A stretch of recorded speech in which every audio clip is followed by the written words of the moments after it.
Hagerty et le magazine V8 Passion sont fiers de vous présenter Passion Auto Rétro.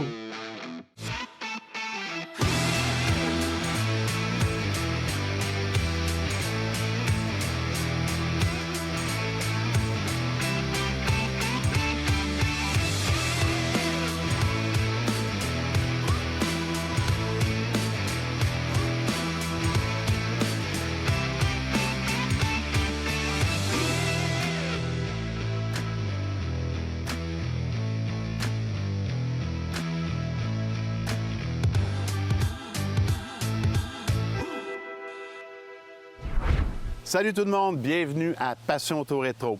Cette semaine, on vous présente une Stanley Steamer 1914. C'est une voiture à vapeur. C'est vraiment impressionnant sur la route. C'est une voiture qui mène aucun bruit, qui a énormément de puissance pour sa cylindrée. C'est vraiment une voiture qui avait un potentiel à l'époque. Mais malheureusement, l'essence a gagné le combat. Et aujourd'hui, on vous présente notre Stanley et on la fait découvrir avec M. Anthony Thériault.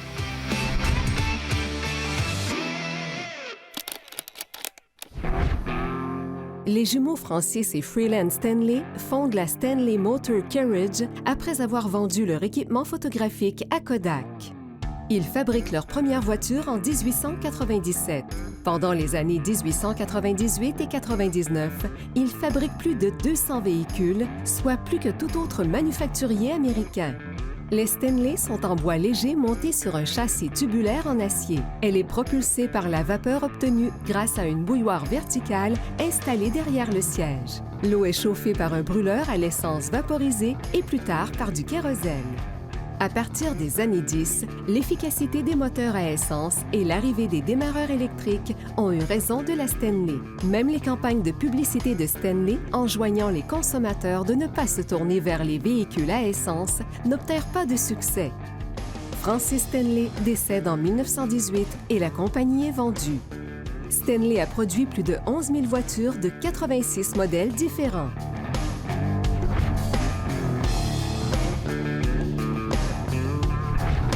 Anthony, tu es propriétaire d'une Stanley Steamer 1914.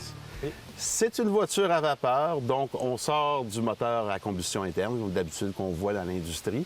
À cette époque, il y avait l'essence ou le pétrole, il y avait la vapeur et l'électricité. Oui. Où tu as trouvé cette voiture-là? Parce qu'honnêtement, je n'ai pas vu souvent des Stanley. Où tu as trouvé ça? L'auto a été acquis du musée de Stanley dans le Maine il y a environ 1 an et demi. J'étais dans la vapeur depuis 2 ans et demi. J'ai acheté ma première auto ici au Québec.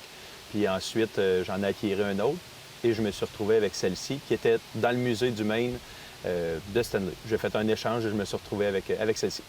Au niveau de la voiture comme telle, on parle d'une conception complètement différente. Ta voiture, on s'entend, tu l'as achetée, c'est une qualité musée. Okay? Oui. Il n'y a pas beaucoup de travaux à faire, à part mettre une petite cire dessus. Oui. Au niveau de la voiture comme telle, comment ça fonctionne grossièrement, une voiture à vapeur? OK, parfait. Bien, dans le fond, l'auto à vapeur, bien simple, on a besoin de l'eau, on a besoin d'un combustible, puis on a besoin de bâtir une pression de vapeur. Et ensuite, une fois que la pression est bâtie, on peut aller de l'avant avec notre véhicule, qu'on tombera plus en détail tantôt. Au niveau de la voiture et des combustibles disponibles, on peut faire fonctionner ça avec à peu près n'importe quel combustible? Bien, il y a 2 types de combustibles. Dans le fond, tu en as un pour le pilote, que moi, j'utilise dans le fond du Coleman Fuel, communément le petit poêle, le petit stove à poêle Coleman. Oui, comme en camping. Exactement. C'est ça, la même chose que ça. Il y en a qui utilisent de l'Hexane, mais nous autres, au Canada, je n'ai pas été capable de l'avoir. Ça, c'est pour le pilote. Ensuite, pour le main burner, il y en a qui roulent 60 diesel, 40 gaz. Ensuite, il y en a qui roulent au jet fuel. Puis il y en a d'autres... 100 LL qu'on appelle communément? Non, c'est pas du 100 non, LL. bien important. J'ai failli faire l'erreur, moi aussi. Okay. C'est ça, le 100 LL est vraiment un gaz. Le jet fuel est vraiment plus à base de diesel. OK. Puis ensuite, il y a un autre type de carburant qu'ils utilisent pour le main fuel que je connais pas. Il y a 3... Au final, ils font toutes la même chose. C'est que certaines personnes aiment mieux un ou l'autre. Le principe de base, est-ce que c'est les mêmes principes que les locomotives à vapeur? Je parle de la base. Est-ce que c'est les mêmes principes physiques qu'une locomotive à vapeur? Oui, on va dire, pour la propulsion, c'est le même principe. Bien sûr, il y a beaucoup de gens qui associent l'auto à vapeur à l'auto au charbon. Oui. C'est vu que dans la locomotive, c'était très commun. Fait que les gens me disent souvent, où est-ce que tu mets ton charbon? Mais tu sais, on était rendu à un autre niveau, on va dire. Oui. Mais c'est quand même quelque chose qui est similaire pour tout le reste du procédé. Donc, le principe de base, pour mettre ça hyper simple, on a de l'eau, on la chauffe, Oui. on crée une vapeur. La vapeur s'en va dans des pistons Oui, exactement et ça. comprime tout simplement le piston pour donner l'énergie. Exactement ça, c'est ça. OK. C'est un piston, dans le fond, qu'à l'œil, c'est comme si ça serait un 2 cylindres. Celui-là, c'est un 2 cylindres qui fait l'effet d'un 4 cylindres. Parce que quand les pistons s'en vont d'un côté, ils poussent, mais quand ils reviennent, ils font le même effet de l'autre côté. Donc, sur les hauts, ça fait ça comme ça, un petit peu comme un vide-brequin. Exactement ça. Puis, tu es connecté directement, tu n'as pas de drive shaft. Dans le fond, ton moteur est connecté directement à l'essieu. C'est le principe de l'auto.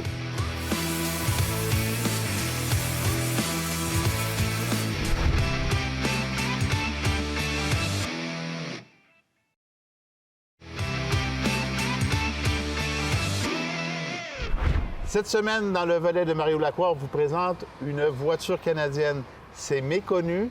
Elle est en train de sortir de l'ombre. Mario, parle-nous un petit peu. Ce serait la première voiture à essence au Canada. Bref, puis en plus au Québec. C'est quand même intéressant pour nous. C'est M. George Foss, qui était un mécanicien de vélo et un forgeron. Il était établi à Sherbrooke à l'époque. À Sherbrooke. Là, on parle de la fin des années 1800. Il a fait un voyage aux États-Unis, dans le bout de Boston, et en revenant, il avait vu une voiture électrique Brougham. Alors, on est quand même au début des années 1900, la voiture électrique à l'époque. Là. Et, on avait le combat, il faut le rappeler à l'époque, électricité, essence et vapeur se combattaient oui, le marché. c'est vrai qu'il faut se mettre quand même à ce moment-là. Puis lui, il a entrepris d'améliorer ce design-là. Bon, il avait décidé de fabriquer un véhicule similaire, si on veut, mais à essence. Donc, il avait adapté un moteur sur son dit véhicule, si bien qu'à la fin des années 1800, il se promenait avec ça dans les rues de Sherbrooke. Il faisait peur aux chevaux, il faisait peur au monde. Ça roulait à une vitesse folle de 24 km/h quand même. Là. Quand même. C'était quand même assez vite. C'est très rapide, Mario. Mais en 1902, M. Foss a vendu la voiture et la seule qui a jamais existé a été vendue pour 75 $, puis on ne l'a jamais revue. Si bien que aujourd'hui, son petit-fils, M. Round, a décidé, lui, de faire appel à des artisans, des gens du métier. On n'a pas de plan, on n'a rien, là, mais on va la recréer. On a créé également un GoFundMe pour ramasser des fonds. Et le projet est en cours, il est avancé. Je me demande même s'il n'est pas terminé. Il serait presque terminé à l'heure où on se parle. Alors, le véhicule, on a vraiment refait le tout à partir de photos de base et tout ça. Ce qu'il faut comprendre, c'est que le petit-fils de M. Foss, lui, il veut préparer ça pour être à temps pour le 125e d'anniversaire qui était l'an passé. M. Foss, lui, il y a une anecdote très savoureuse. À l'époque, il aurait refusé d'être partenaire avec Henry Ford. Et bateau. Quelle erreur! Quelle erreur aujourd'hui, mais Ouais. quand on ne connaît pas la suite ou l'histoire, Ouais. c'est facile de juger par la C'est suite. sûr. Pour les gens qui circuleraient ou qui iraient dans le bout de Sherbrooke, il y a un monument qui a été instauré en 97, monument en pierre qui précise exactement l'endroit où était son atelier. Et ce monsieur-là est décédé malheureusement en 1968 à l'âge de 92 ans à Châteauguay. Donc, bel et bien au Québec. Exactement. Écoute, juste pour t'annoncer qu'on est en communication avec le monsieur, que Nadia à Télémac qui nous aide dans l'émission Oui. est en contact. La voiture, théoriquement, est presque terminée. Et si tout va bien, on va pouvoir la présenter à l'émission l'année prochaine. C'est merveilleux. Alors, on n'a pas brûlé le punch, comme on dirait, mais ça devient comme un petit peu savoureux de le savoir et voir ça. Exactement. Je te remercie beaucoup, Mario, pour la belle série cette année. Extraordinaire, tu nous as fait rêver. Bravo. Parfait, merci. Merci, Mario. Cette chronique vous a été présentée par le restaurant Parmesan et les Belles Autos d'hier.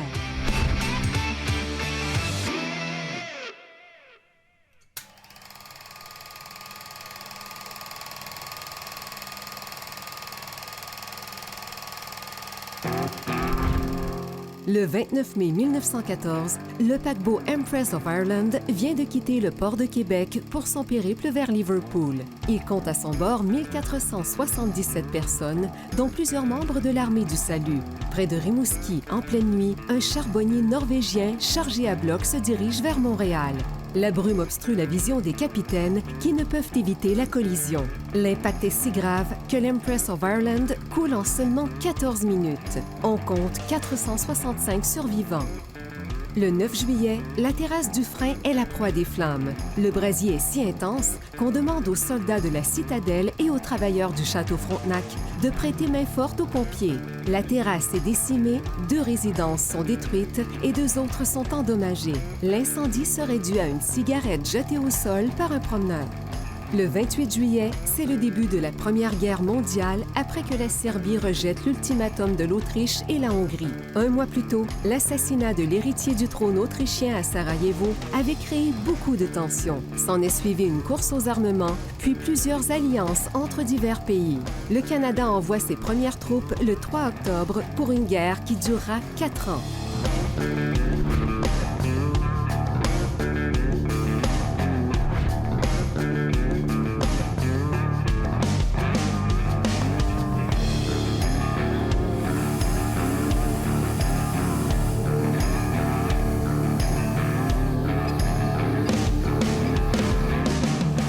Anthony, pour démarrer une voiture à vapeur, on est vraiment loin du moteur à combustion interne.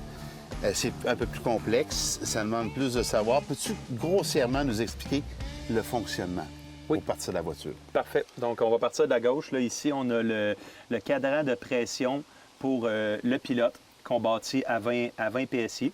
Ensuite, ici, il appelle ça, dans le fond, c'est notre comburant pour le démarrage rapide. Fait que lui, c'est le premier avec lequel que je vais partir ma bouilloire. Okay. Par la suite, je vais tomber sur le second.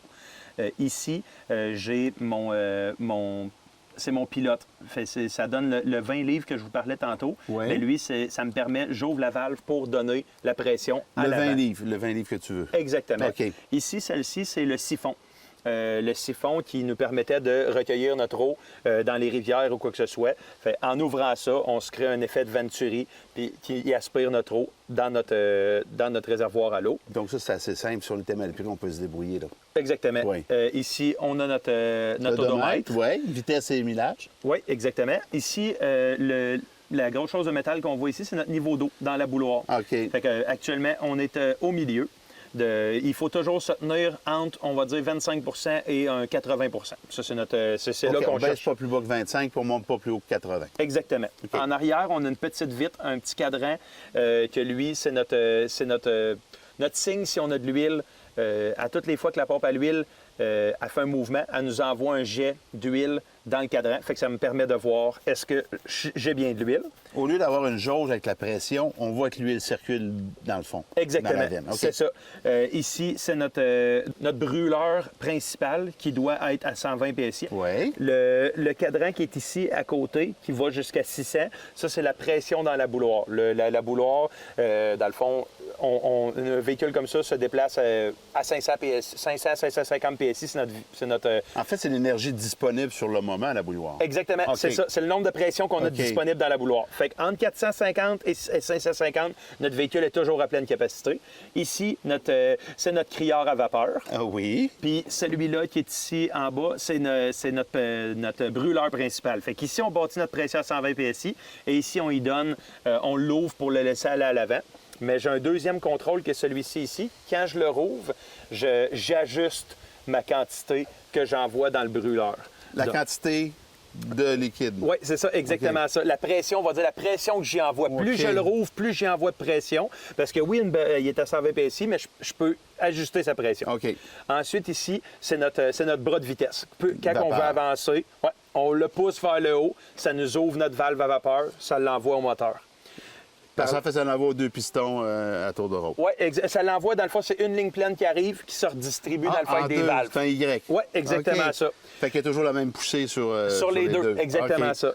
Puis ici, dans le fond, c'est ma valve, c'est mes pompes à l'eau. Fait que quand j'ai plus assez d'eau, comme qu'on jasait tantôt, on va dire 25 On remplit. ouais, on remplit, on rouvre, puis j'ai des pompes mécaniques, j'en ai 2 avec une autre valve au plancher pour remplir le niveau d'eau. Le dernier point que j'ai ici, dans le fond, c'est La notre... boîte électrique, ça. Oui, exactement ça. Notre boîte électrique, dans le fond, avec 3 commandes. Et ça fait un tour rapide de l'habitacle. Je te laisse conduire. Oui. OK, Oui, je bon te point. laisse conduire. On finit ça en beauté? Oui. Yes, sir! Merci.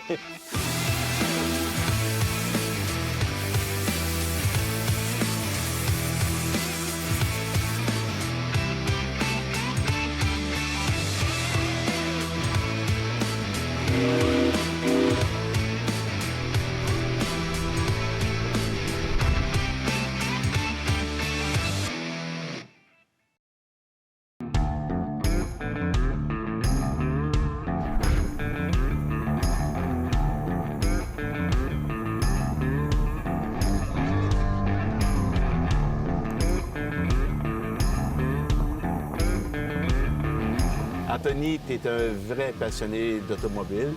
Tu as même construit un petit musée à ton image qui est très beau. Écoute, ça nous rappelle des souvenirs lorsqu'on rentre dans ce musée-là. Il y a le cœur qui vibre un petit peu. Tu es maniaque de voitures depuis quand? On est tombé maniaque de véhicules v'là environ 5 ans. Une exposition à Sainte-Anne-de-la-Pérade. On s'en allait pas à l'exposition d'auto du tout. On a fait un petit tour sur le terrain, puis on a rencontré un monsieur de Sainte-Anne-de-la-Pérade qui avait une 1912, puis 2 autres vieilles autos qui étaient là. J'ai jasé avec lui, puis il nous a emmené faire une balade. Une petite balade. C'est quoi, le véhicule? C'est un Ford Model T 1912. Il y a un thrill là-dessus. Oui, exact. Ah oui, c'était un fun de conduire ça. Oui, fait que là, on a eu vraiment une balade, un petit tour exceptionnel. Quand on est revenu, j'ai dit, écoute, Jean-René, j'aimerais ça que tu m'en trouves une. Le lundi suivant, il m'appelait puis il me disait, OK, Anthony, j'ai telle option pour toi. Puis j'ai appelé telle personne, puis il l'a encore. Fait que j'ai dit, parfait, on l'achète. On a commencé comme ça. Puis là, depuis ce temps-là, on a dû en avoir une trentaine dans les 4 dernières années. Puis quand on bouge une auto, c'est toujours pour, on va dire, améliorer notre sort pour en trouver un autre qu'on aimerait mieux. Là. Puis tu t'intéresses à un marché. Normalement, les gens de ton âge, les jeunes, c'est Muscle Car, Charger, Challenger, Mustang, Cuda. Toi, tu as une autre braquette qui est la voiture vraiment antique, vraiment représentative d'une autre époque. Pourquoi? Dur à dire. Bien, dans le fond, j'ai fait le choix de tomber dans l'ère de laiton qui est 1916 et moins et de ne pas m'éparpiller jusqu'à la Deuxième Guerre parce qu'il y a beaucoup de tours aux États-Unis qui sont réservés pour les autos qui appellent l'ère de laiton en français. C'est sûr que d'avoir des 1918-19, ces choses-là, c'est pas quelque chose que j'aimerais pas, mais c'est juste que là-bas, il y a des tours uniquement réservés à ça. Puis ensuite, les gens autour de ces types d'autos-là, je trouve que c'est vraiment un beau milieu qui est très humble et beaucoup d'entraide. Tu as besoin, disons, d'une pièce pour ton auto. Tu vas appeler quelqu'un aux États-Unis qui ne te connaît pas. Il va te l'envoyer. Il va te l'envoyer, il va dire « Fais-la reproduire, puis quand tu l'auras, renvoie-moi-la. » Une collaboration à ce point-là? C'est hallucinant. Pour de vrai, c'est un milieu qui est vraiment de confiance, puis qui est très, très simple et avec un beau milieu rempli de bonnes personnes. Le Stanley, présentement, je sais que tu te promènes avec, peut-être aller chercher une petite crème glacée à Neuville, je sais pas. Une fois qu'elle est prête, que son 30 minutes de préchauffage est fait, est-ce que tu es porté à te promener pas mal? Même vider un réservoir d'eau au complet? Un réservoir d'eau, oui, parce que c'est quand même pas... On se promène pas énorme, on va pas loin avec l'auto. Okay. On n'a pas eu encore l'occasion de faire des tours dû à la COVID. On n'a pas pu traverser les douanes et aller faire des tours aux États-Unis parce qu'il y a des tours qui sont réservés juste pour les autos à vapeur. Ils font environ 100-110 000 par jour, fait que tu remplis 4 fois ta tank. Tu fais 25 000 par tanké. Oui, exactement ça. 25-30 000 pour ce modèle-là. 60 km. Ouais, dans ces fait, l'autonomie des premières voitures électriques modernes. Exactement ça. C'est ça. Une cinquantaine de kilomètres, il faut absolument que tu aies rempli ta tank à l'eau. Mais c'est pas nécessairement le pétrole, le problème est l'eau. Oui, parce que pétrole, t'es correct pour ta journée. Tu peux faire une bonne journée, tu te rempliras pas. N'importe quel boyau d'arrosage peut remplir ton réservoir. Exactement ça, oui. Puis dans le temps, il y avait sur le bord de la rue, il y avait des gros... comment on peut appeler ça? Des citernes? Des citernes pour que les chevaux puissent s'abreuvoir. Donc, sur le côté de l'auto, il y a un grand tuyau de 12 pieds qui appelait un siphon avec une crépine au bout. Donc, tu mettais ton siphon dans leur abreuvoir, puis tu te remplissais ta tank. Ou dans une rivière ou n'importe quoi, où est-ce que parce que l'eau courante n'était pas comme aujourd'hui. Donc, les gens se remplissaient dans une rivière, dans un abreuvoir à chevaux, n'importe où. C'est pour ça que tu avais le siphon. Fait que t'étais jamais mal pris. En réalité, il se manquait de pétrole, il y avait toujours une alternative chez un fermier ou une station, peu importe. Exactement, c'est ça. Maintenant, dans ta collection, tu as un Ford Model T qui roule. Oui. Juste, tu me parles de ton dernier voyage rapidement. OK. Tu étais allé en Ford Model T pour aller chercher une affiche, puis je te lève mon chapeau. Ça devait être le fun. Oui, bien, dans le fond, on est parti 10 jours en vacances avec ma femme. On s'est parti d'ici de Batiscan. On est monté au Mont-Tremblant, Montebello. On a fait tous les cantons de l'Est, revenu par Lac-Mégantic, Québec. Puis dans notre voyage, on a vu une affiche sur une grange. Puis on a arrêté de discuter avec le monsieur. Puis le monsieur a accepté de nous la vendre. Fait que les 4 dernières journées, on a traîné cette grosse affiche-là de 60 pouces attachée dans le derrière de notre auto. D'un Ford Model T. Oui, exactement. Puis j'imagine que le Model T avait une réputation d'être un char d'assaut à peu près indestructible. As-tu des troubles? Oui, ben on a eu un trouble au lac Mégantic. Je suis resté arrêté dans une côte. Puis, dans le fond, j'avais une pièce qui avait brisé. Puis on est arrêté chez un monsieur, puis on s'est fabriqué. Il y avait une pine de métal qui avait cassé avec un clou. On s'est réparé. 2 heures plus tard, on était reparti. Puis, c'est ça. Ben, moi, comme type de collectionneur, je vous dirais qu'il y a on peut dire deux types. Tu as des gens qui aiment ça aller dans un car show, exposer leur véhicule, puis tu en as d'autres qui aiment faire des tours. Tu as un hybride, mais je te dirais que généralement, c'est quand même deux catégories de gens. Mais moi, je vous dirais que je suis beaucoup plus quelqu'un qui aime ça des tours. Aller faire des expositions, c'est moins mon fort. Cette auto-là est propre, mais à toutes les fois qu'on la prend, ben, j'ai tout le temps un stress de la briser. Mais c'est ça. J'aurais le même stress à ta place. Oui. Hey, merci beaucoup. Ça fait plaisir. C'est super intéressant, puis ça nous sort des sentiers. Ben, c'est super intéressant. Merci beaucoup. Bonne journée. Merci. La voiture de la semaine vous a été présentée par Hagerty Assurance de voitures classiques.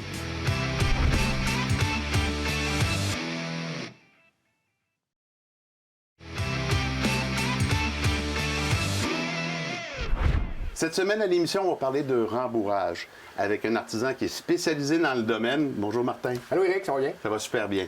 Tu es pour l'entreprise Demi Design. Oui. C'est ton entreprise à toi. Oui. Tu es artisan dans le domaine. Oui.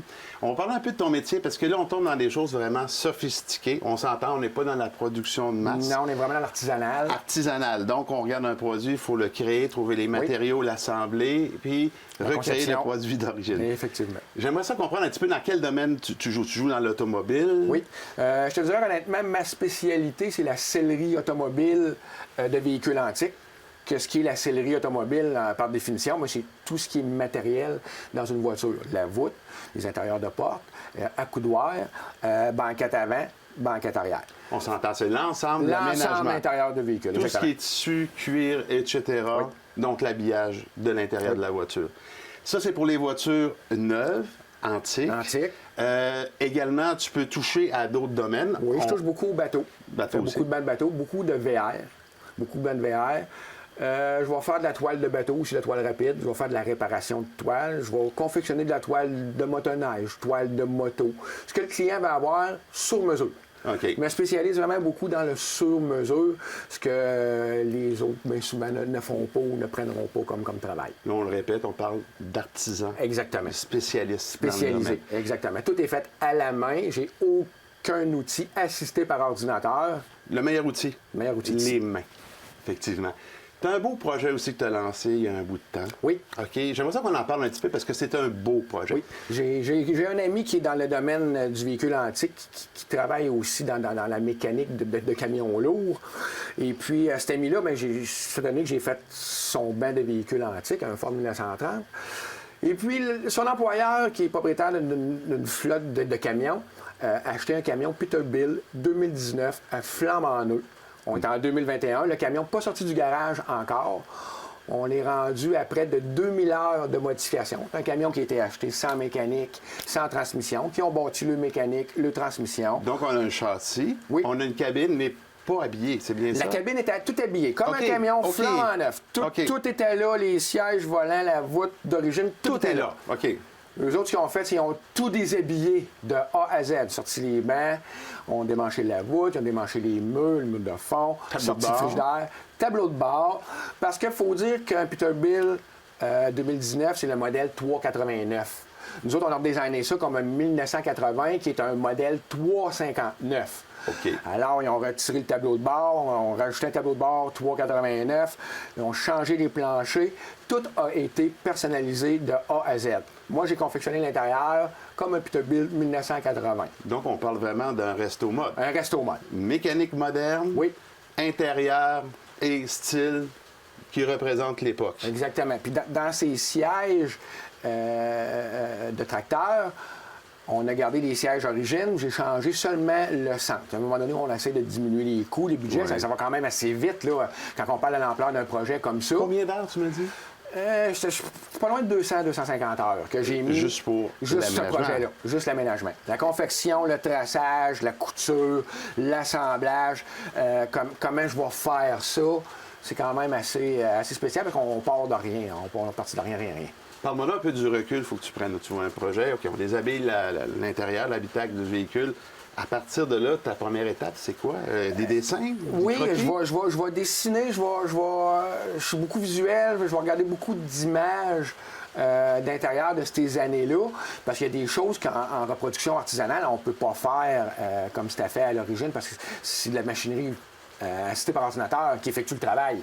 Fait qu'on élimine certaines petites coutures, mais par contre, je vais faire autre chose pour agrémenter. À partir de la planche à dessin, je monte le projet, je vois à peu près comment est-ce que je vois ça, je présente ça au client. À partir de là, le client va me dire « ben regarde ça, Martin, j'aimerais ça comme ça ». Je vais toujours m'adapter à ce que le client OK. veut vraiment avoir. C'est pas moi qui décide, les goûts sont vraiment pas à discuter. Toi, tu suggères? Oui, je vais Tu suggérer. proposes. Je vais Tu suggérer. proposes à ce moment-là. Suggérer une telle OK. couleur, suggérer telle sorte de matériel. Martin, merci beaucoup. Ça m'a fait plaisir. Puis on est chanceux dans la région de Québec d'avoir un artisan. Il n'y en a pas beaucoup. Non, ils sont rares. Puis je suis là pour rester. Merci, Martin. Ça fait plaisir. Ce segment vous a été présenté par Rembourrage Lumi-Design.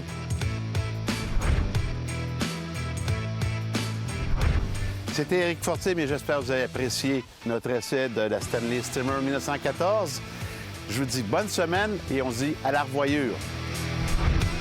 Passion Auto-Rétro vous a été présenté par le magazine V8 Passion et les belles autos d'hier.